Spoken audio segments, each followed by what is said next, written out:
Welcome to Sugan spot channel. இன்றைக்கி நம்ம உருளைக்கிழங்கை வச்சுட்டு ஒரு அட்டகாசமான ஒரு ஸ்நாக்ஸ் ரெசிபி தான் பார்க்க போகிறோம்.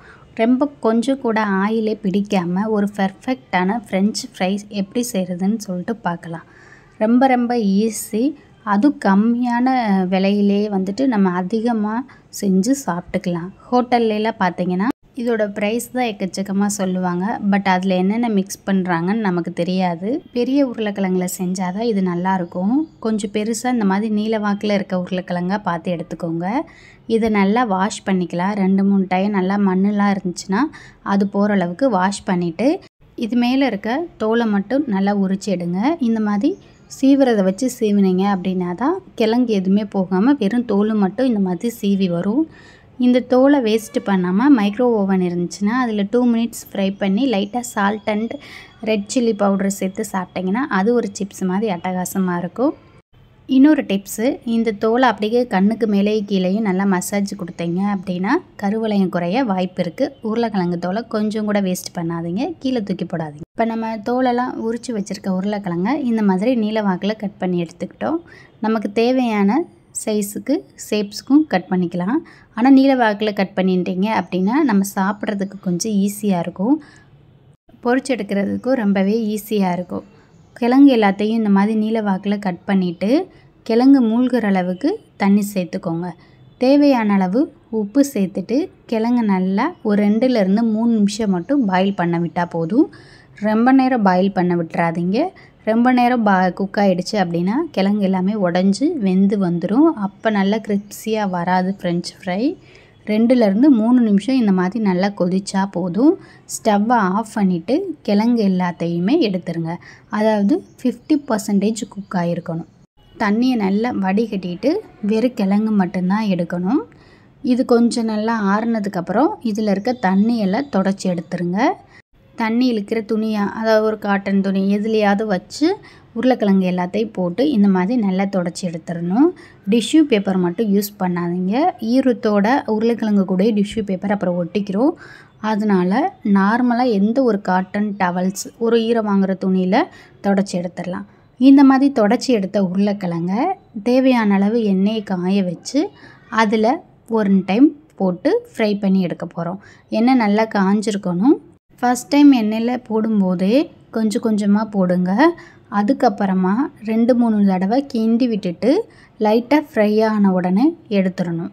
ரொம்ப மொறுன்னு வர அளவுக்கு ஃப்ரை பண்ணக்கூடாது. 1 நிமிஷம் மட்டும் ஃப்ரை ஆனால் போதும். உங்களுக்கு அந்த ஃபஸ்ட் டைம் நம்ம ஆயிலில் போட்டு ஃப்ரை பண்ணும்போது ரொம்ப ஃப்ரை ஆன மாதிரி ஃபீலாக இருக்காது. ஏன்னா நம்ம 50% குக் பண்ணி வச்சுருக்க பொட்டேட்டோஸும் மட்டும்தான் ஆயிலில் போட்டு ஃப்ரை பண்ணுறோம். இந்த மாதிரி இருக்கும். கலர் கொஞ்சம் கூட சேஞ்ச் ஆகுது. ஆயிலில் போட்டு லைட்டாக ஃப்ரை பண்ணியிருக்கோம். ரொம்ப மொறுன்னு ரொம்ப வந்துட்டு கலர் சேஞ்ச் ஆகணுன்ற அவசியம் கிடையாது. இந்த மாதிரி 1 நிமிஷம் மட்டும் எல்லாத்தையும் போட்டு டக்குன்னு ஃப்ரை பண்ணி எடுத்துக்கலாம். உங்களுக்கு பார்க்கலே தெரியும் ஓரளவு ஃப்ரை ஆகிருக்கு அப்படின்றது.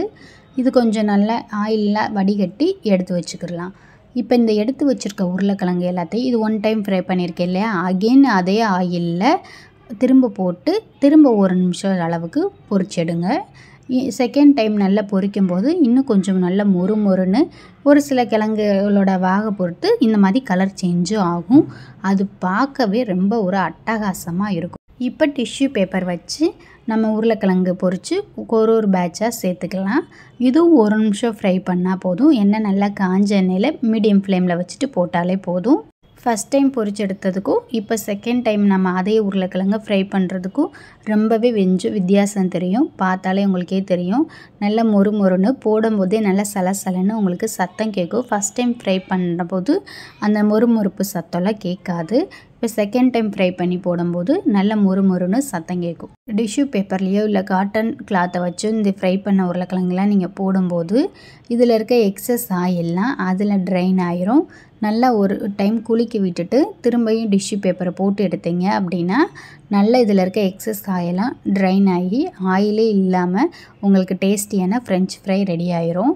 இதில் 1 ஸ்பூன் அளவுக்கு சாட் மசாலா, 1/4 ஸ்பூன் அளவுக்கு சால்ட், 1/4 ஸ்பூன் அளவுக்கு ரெட் சில்லி பவுடர் இது எல்லாத்தையும் போட்டு நல்லா மிக்ஸ் பண்ணி விட்டுட்டு சுட சர்வ் பண்ணிங்கன்னா அட்டகாசமாக இருக்கும்.